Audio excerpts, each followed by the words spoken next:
Hey guys, Paion here in Heroic Utgard Pinnacle. This part is pretty cool because it has a little storyline between it. The Lich King comes out he's a huge hologram of him and turns the lady here into a spirit. She then flies up and they do another storyline. It's actually really interesting if those of you have not done this yet. One thing about this that I found that was very cool is remember in Burning Crusade you really didn't see a lot of Illidan or Kel'Thalas or any of them until you actually got to them. Which the Lich King, which I thought is awesome, you get to see him so much in the actual game itself. It's really awesome. So I think they did a real good job in that. Basically, the big thing with her is you DPS her, you AoE her down, she'll fly up and drag a random person, into the center of her platform, and then a sword will come down. Now these three people here, you have to DPS them down before the sword comes down, because what will happen is the sword will actually hit the person. You'll see it come into the screen right there. The sword will hit the person and explode and cause very big damage. Generally that doesn't happen because most of the time we actually get them out before that ever happens.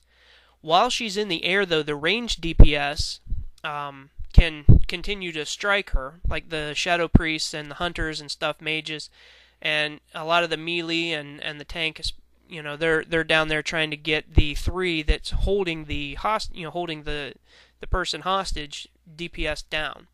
But yes, you can still attack her while she's still in the air. You do this a couple of times. You get her down a couple times, and it's almost annoying. I think it's like a preset for how many different times you get. It's done. I think that's why it's coming so quick, because it seemed that way anyway. But she'll come falling down here in just a second, because we get her down before she actually comes back down. There she goes. From there, once you get that, you loot it up.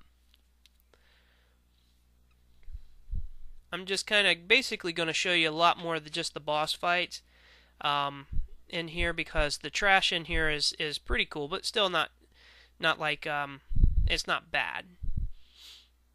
So we basically go in, get her down, and I did have a person tell me that I should try switching my one of my seals and try Seal of Command.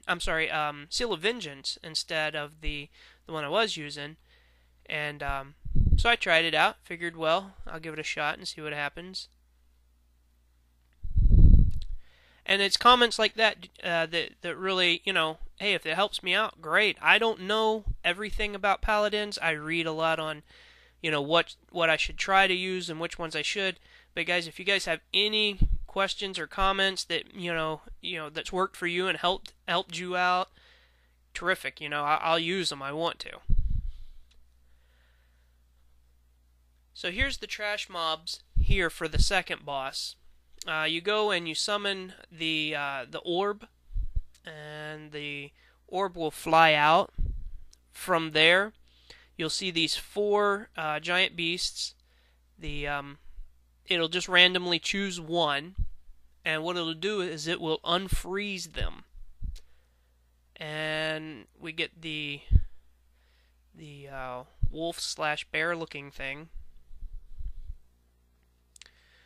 There you go, and just DPS it down.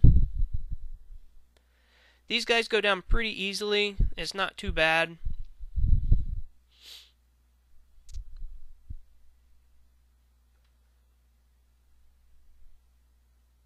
And there you have it. He has a little fear. He did get it off at the end.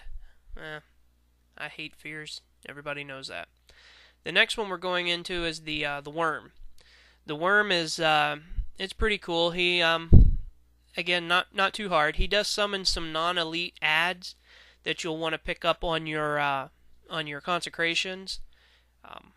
the non-elite ads are nothing more than just a nuisance than they are any damaging effect, because most groups that I've ever been in, even the lowest DPS, still had no problems getting rid of them.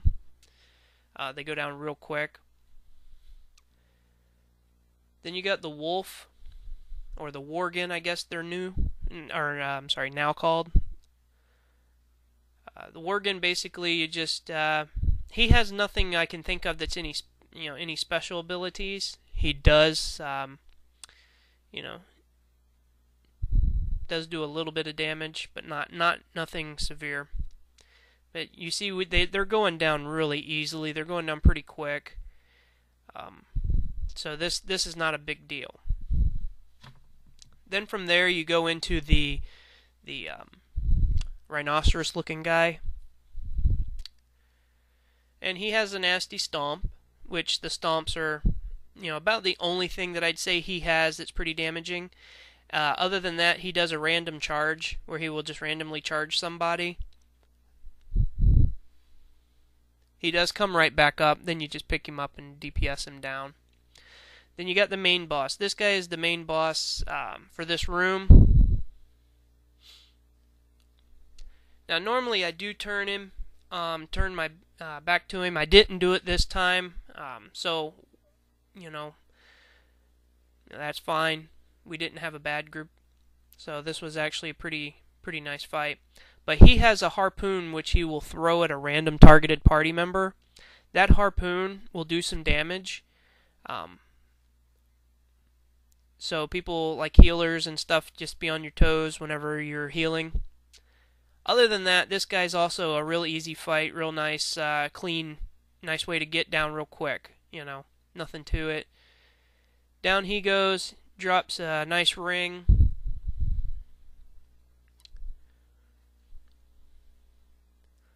Then we're going on to the second part of the fight. This here is the main boss. I did not show the one boss. That was my mistake. I thought I had it recorded, but I did not.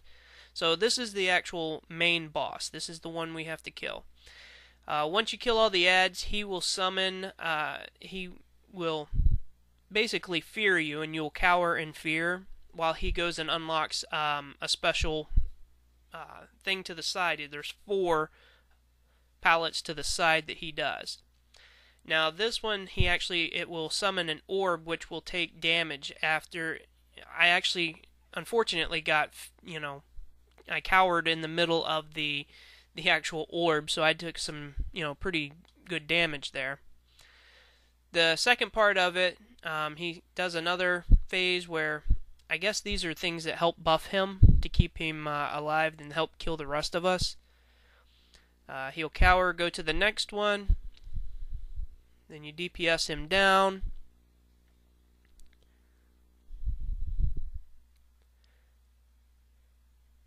Then you'll cower again. You can bubble out of this, and I don't think anyone's immune to it. So I don't know if totems or anything like that would have helped, but basically you just do that. He'll summon all 4. You'll down him, and voila. Now, tanks, Red Sword of Courage.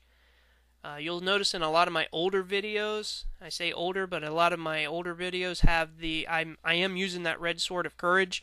Awesome thing to use. So, if you want to get a decent weapon, come run this instance. But anyway, guys, thanks for watching. I hope you enjoyed the video. As always, subscribe, leave the comments below, and I'll have more coming out.